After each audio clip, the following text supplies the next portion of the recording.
Welcome back to We the Church, a podcast where we're talking about all things church-related, questions that people have about the church, but also, as the church, we want to answer some questions. We want to talk about things that we want other people to know. We want the world to know, people who aren't in the church, things that we want them to know about us. And this week, before we do that, it was week 2, episode 2. Yes. My name's Johnny. I'm Jerry. It's only week 2. It's only episode 2. I'm still getting used to introducing ourselves. The podcast style, yeah, there we go. Still a little bit of a newbies. Right, exactly. So this week, we're diving into what I would say is a little bit heavier of a topic. Yeah, definitely. We're talking about some things about the church. Sometimes we get things wrong, right? Sometimes we act in ways, even as Christians, we do things that we say we wouldn't believe or right to do. We still do them anyway, right? And that causes some conflict. That causes some questions about people who aren't involved in church, who don't know Jesus, questioning why we do certain things. So that's what we're diving into today. But I'm really excited for this week's guest. Yes. Our expert, right? If you will, expert. Let's all welcome in Jason Jesu Dawson. Yes. Welcome in. Come on in.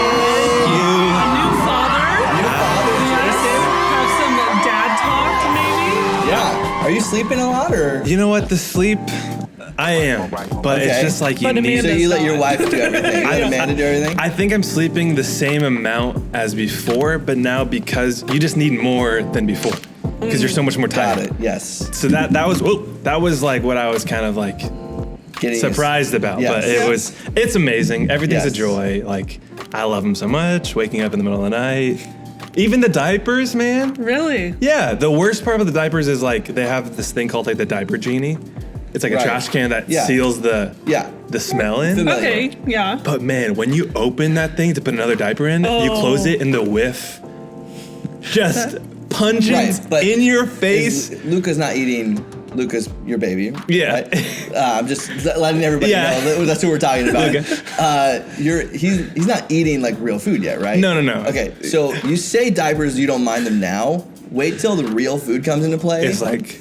And you open up their diaper and it just looks like you pooped in there. Oh no! I'm not disgusting. I'm not even talking about. Wait till he's like 2 and you're still changing it. You will want to potty train him so badly. Yes, please. Because it is awful. Okay. I think our listeners are done listening to some potty talk. Really? Are you sure? There's got to be some junior hires that have changed the diaper out there. They feel us right now. Maybe a much younger sibling. Yeah, maybe, but not my favorite thing to listen to. It's true. It's true. It might be true. We want to get to know you better. Let our listeners get to know you. So we're just going to play a game of Would You Rather. Okay. Sounds good. So two options. You pick your favorite. Okay. Easy enough. First one. Would you rather have toes for fingers or fingers for toes? Toes for fingers or fingers for toes?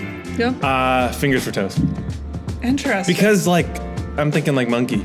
You can like climb. You can still cover up the toes. You'd have to get really big, really big shoes. You would, but I feel like I couldn't do anything if I had toes up here. Yeah. What? Yes, honestly, what would you do? You can't. It basically just be like just 2 fists. Yeah. I'm a big sneaker guy too, so I can just cover it up. Yeah. You know what I mean? There you go. And if I wanted to, easier climbing things, picking things up. I can paint.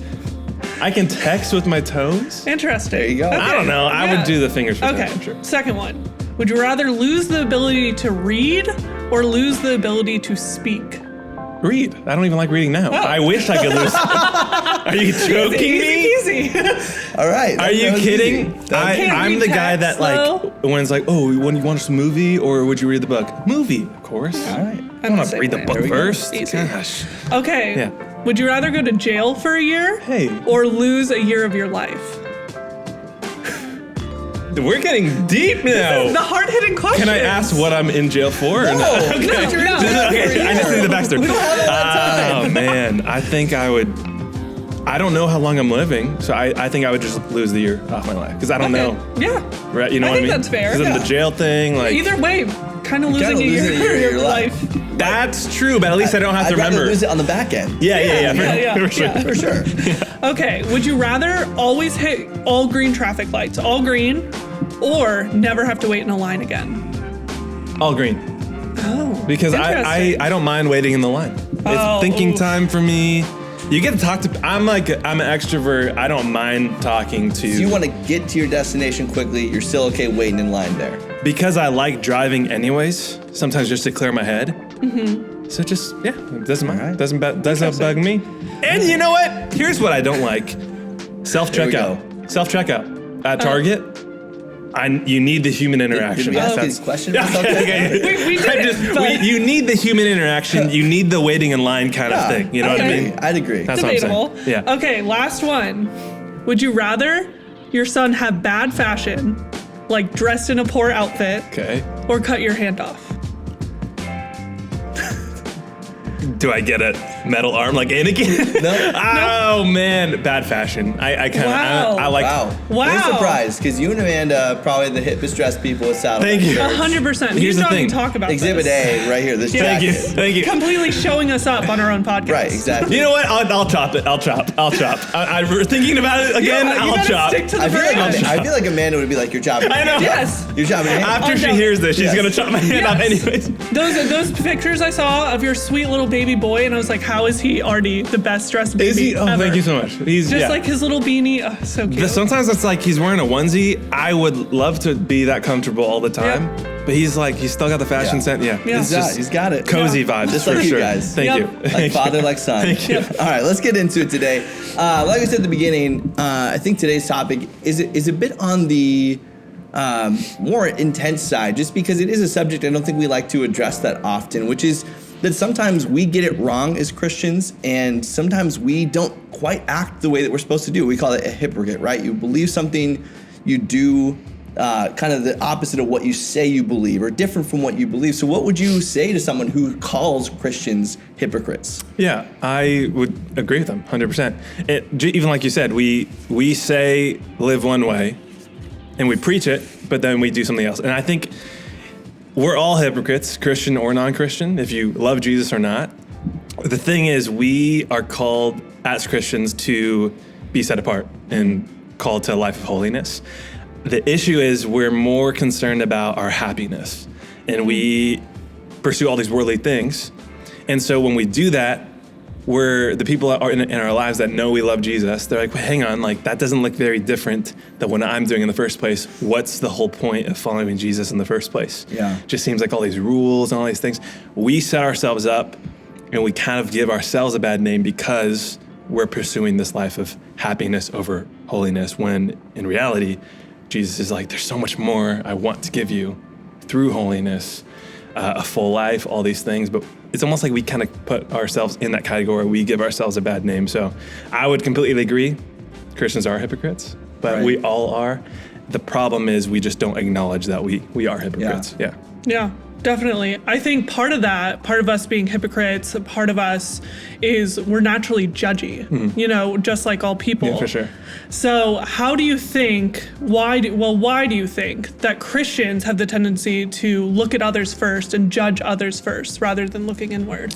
Yeah, I think it's two things. It's almost easier to do that. So one, maybe they're insecure about their own sin, and so it's easier to point it out in other people's lives. Mm-hmm. Another thing is maybe you're so deep into that sin that you become numb to it, and you don't. But you still have the knowledge of, okay, Jesus calls me to do this, this, and this. So you have the knowledge of that, and you're still living in a way of okay, I have this righteousness in me. I don't really feel fully comfortable when I'm sinning because I have this righteousness in me. And then when I'm at church worshiping, I don't feel fully comfortable because I have this sin in me. It follows you everywhere. But you still have the standard that you're holding other people to. So you're still kind of judging them, whether it's insecurity or not, whether it's just kind of a numbness to your own stuff and your own sin, your own junk or not. Yeah. I feel like we have a tendency to look at other people and just say, I don't like what they're doing, because it makes us feel better about our own self. Yeah. I think that's what it is. What do you think the problem with that is, though? What do you think we run into with that? The issue, it's hypocritical in the first place. That's number one. But I think for me as a pastor, I'm preaching to students. I'm preaching to people about, hey, we should live this way and this way and this way. What I have to check myself on is I get really good at faking it. And that's hypocritical for me because I'm on stage saying, spend time with God. It's gonna fill you in this way. It's gonna change you in this way. You'll literally be transformed in this way. Yeah. And I go home and I'm almost faking it, and it's almost like my public passion outweighs my private devotion. And I'm saying all this. It's like if I'm telling you, like I would tell you every day, like Amanda, my wife, she's so great. Spend time with her, you'll literally feel so known, so loved. She's so sweet. Have you gotten to sit down with her? No, you have to get.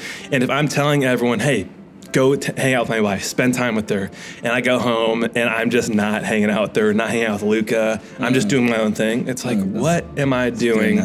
I'm telling everyone how great my wife is, how filling and life-giving it is to spend time with her, but I'm failing to do the same thing. And I sometimes do that too.